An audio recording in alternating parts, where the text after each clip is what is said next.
सभी साथियों को क्रांतिकारी जय भीम, जय भारत, जय संविधान, जय मान्यवर, साहब काशीराम। साथियों, इस समय बिहार के अंदर बसपा पार्टी और AIMIM खूब चर्चा के अंदर चल रही है। बिहार के अंदर बसपा पार्टी अकेले चुनाव लड़ रही है, वहीं पर AIMIM जो असदुद्दीन ओवैसी की पार्टी है वो गठबंधन के साथ चुनाव लड़ रही है। अभी जो बहुजन समाज मीडिया का जो सर्वे आया है उस सर्वे पर हम चर्चा करते हैं। साथियों, बिहार के अंदर बसपा पार्टी एक अच्छे मोड के अंदर बताई जा रही है। बसपा पार्टी का प्रचार प्रसार भी वहां पर बखूबी से हो रहा है। 40 स्टार प्रचारकों की ड्यूटी बिहार के अंदर लगाई गई है। साथियों, बिहार का जो आंकड़ा है, बिहार का जो सर्वे है, वहां की जो सूत्रों के हिसाब से जो रिपोर्ट वहां की निकल कर आई है कि कौन पार्टी कितनी मजबूत है, आज हम इस पर चर्चा करेंगे। साथियों, बिहार के अंदर आप सभी को पता है कि 6 नवंबर और 11 नवंबर को वोटिंग होने जा रही है। 243 सीटों पर चुनाव होंगे और जो पहला चरण है 6 नवंबर को जिसकी वोटिंग होगी, उसके लिए सभी पार्टी के उम्मीदवारों ने नामांकन दाखिल कर दिया है। साथियों, इसी के बाद सभी अपने प्रचार प्रसार में भी लग चुके हैं। बसपा पार्टी इस समय देखेंगे कि बिहार के अंदर अच्छी पोजीशन में बताई जा रही है। बिहार के अंदर बसपा पार्टी ने 40 स्टार प्रचारकों की सूची जारी की थी, जहां पर 40 स्टार प्रचारकों की ड्यूटी लगाई गई है कि वो प्रचार प्रसार और बसपा का जो जनाधार है, ग्राम स्तर पर वोटों को मजबूत करने के लिए और ग्राम स्तर, जमीनी स्तर को मजबूत करने के लिए स्टार प्रचारकों को उतार दिया गया है। इसमें फर्स्ट नंबर पर हम देखेंगे तो बहन कुमारी मायावती जी का स्वयं का भी नाम है। तो बहन कुमारी मायावती जी भी 1 नवंबर के आसपास बिहार के अंदर उनकी एंट्री हो सकती है। वो वहां पर दौरा कर सकती हैं और बड़ी रैली भी कर सकती हैं। जैसे ही कोई अपडेट आएगी साथियों, बहन जी कब बिहार के अंदर आने वाली है, आप सभी को हम बताने का काम करेंगे। अभी आप देखेंगे कि जैसे ही नामांकन दाखिल हुए हैं, जो टीवी मीडिया है, जो मेन स्ट्रीम मीडिया है, उसके अंदर जो आंकड़े दिखाए जा रहे हैं, जो टीवी मीडिया है, जो मेन स्ट्रीम मीडिया है, अपनी जो प्रिय पार्टी है, जिस पार्टी को वो फेवर करते हैं, उसको वो बहुमत मिलता दिखा रहे हैं अपने चैनलों पर। टीवी मीडिया है वो अपने प्रिय पार्टी को बहुमत दिला रहा है, आंकड़े अपने फेवर में दिखा रहे हैं। लेकिन आज हम जिस सर्वे पर बात करने जा रहे हैं वो बहुजन समाज के लोगों के द्वारा और बहुजन मीडिया के द्वारा तैयार किया हुआ सर्वे है। साथियों, इस सर्वे में बहुत ही चौंकाने वाले आंकड़े आप सभी के सामने आज लेकर आए हैं। साथियों, आप देखेंगे कि पीछे भी हमने एक सर्वे पर रिपोर्ट बनाई थी और उसमें हमने कहा था कि जो आंकड़े आप सभी के सामने प्रस्तुत कर रहे हैं वो समय के अनुसार बदलते रहेंगे। उस समय बसपा पार्टी की जो पोजीशन बिहार में थी, अब अगर हम बात करें तो उससे कहीं ज्यादा अच्छी पोजीशन बसपा पार्टी की बिहार के अंदर नजर आ रही है। बहुजन समाज के लोगों ने, बहुजन समाज का जो मीडिया है, उन्होंने एक रिपोर्ट बनाई है, एक सटीक रिपोर्ट आप सभी के सामने प्रस्तुत की है और उसी रिपोर्ट के आधार पर हम आप सभी से चर्चा कर रहे हैं। बहुजन समाज के लोगों के जो बिहार से खासकर बहुजन समाज के लोग हैं, उनकी भी प्रतिक्रिया है। वो भी वहां की पोजीशन के बारे में बता रहे हैं कि बसपा पार्टी की क्या कुछ पोजीशन बिहार के अंदर है। साथियों, बसपा पार्टी की पोजीशन से पहले हम चर्चा करते हैं कि वहां पर जो गठबंधन है, एनडीए गठबंधन है या फिर महागठबंधन है, इन्होंने अपने उम्मीदवार वहां पर फाइनल कर दिए हैं। महागठबंधन की अगर हम बात करें तो जो आरजेडी है उसने 143 सीटों पर अपने उम्मीदवार घोषित किए हैं। वहीं पर कांग्रेस जो पार्टी है 61 सीटों पर चुनाव लड़ रही है। एनडीए की बात करें तो इसमें बीजेपी पार्टी 101 सीटों पर और जेडीयू जो पार्टी है वो भी 101 सीटों पर चुनाव लड़ रही है। एलजेपी है वो 29 सीटों पर और जो हम पार्टी है वो 1 पर और आरएलएम जो है वो 6 सीटों पर चुनाव फाइट कर रही है।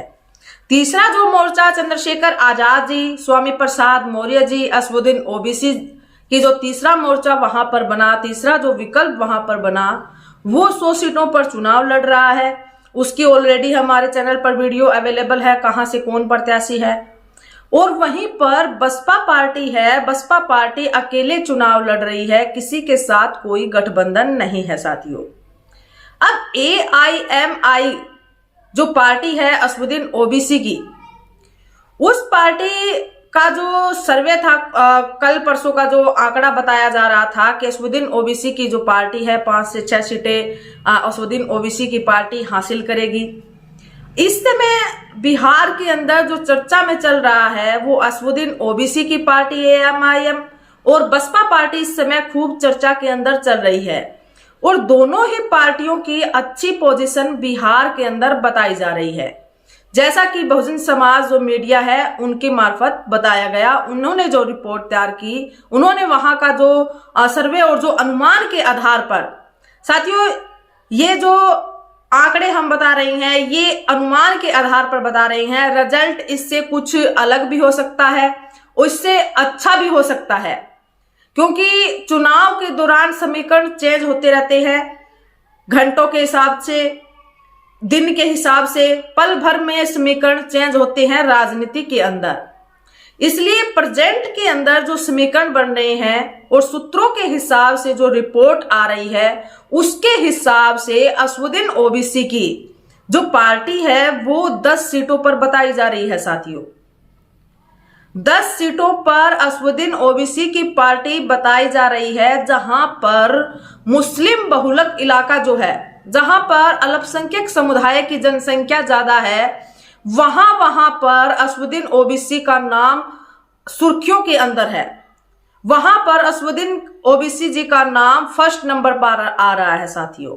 और साथ में आप सभी को पता है कि गठबंधन में है मुस्लिम समाज, दलित समाज और ओबीसी समाज का वोट बैंक एक साथ अगर AIMI के कैंडिडेट को पड़ता है तो जीत निश्चित है साथियों। वहीं पर बसपा पार्टी जो कल 10 से 15 सीटों पर दिखाई जा रही थी, आज का जो अनुमानित आंकड़ा है साथियों, बसपा पार्टी 30 से 35 सीटें बिहार के अंदर जीतती हुई नजर आ रही है साथियों।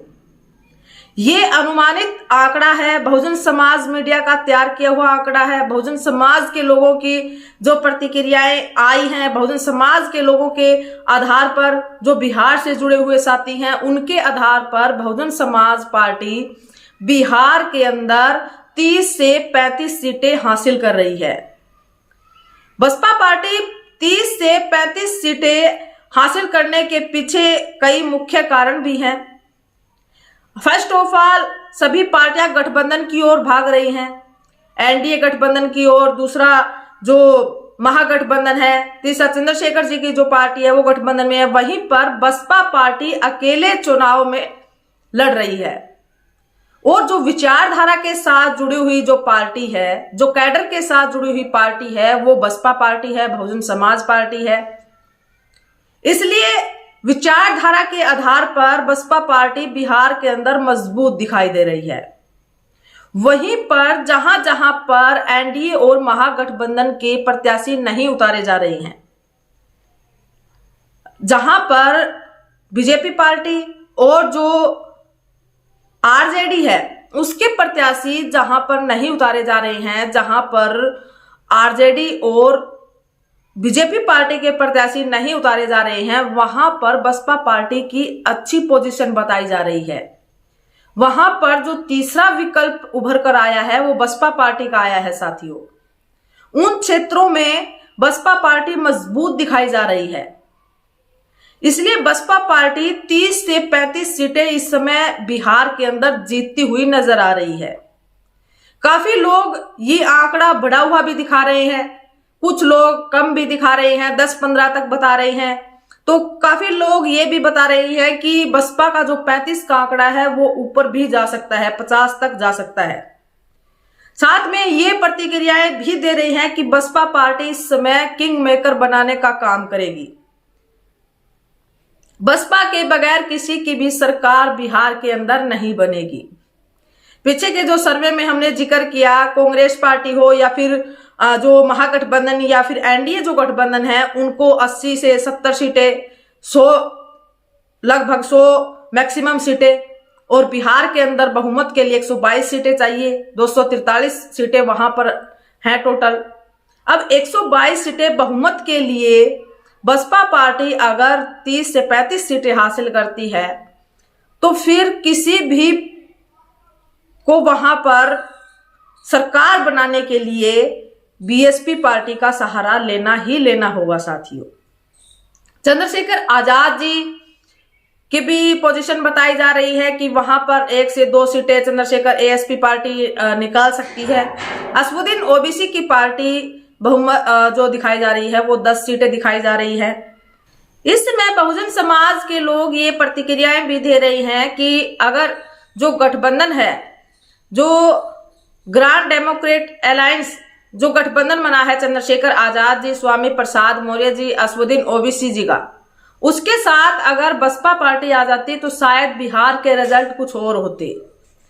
बहुजन समाज के लोगों की तरफ से बार बार ये प्रयास भी किया जा रहा है कि चंद्रशेखर आजाद जी और बहन जी एक साथ आए, दोनों ही विचारधारा पर काम कर रही हैं, इसलिए एक साथ एक मंच पर आकर चुनाव लड़े तो बेटर रहेगा बहुजन समाज के लिए, और जो रिजल्ट होंगे वो भी बहुजन समाज के फेवर में होंगे। लेकिन खैर ये प्रयास कब सफल होगा, कब दोनों जो विचारधारा से जुड़े हुए लोग हैं, दोनों विचारधारा से जुड़े हुए नेता हैं, वो एक साथ एक मंच पर आने का काम करेंगे।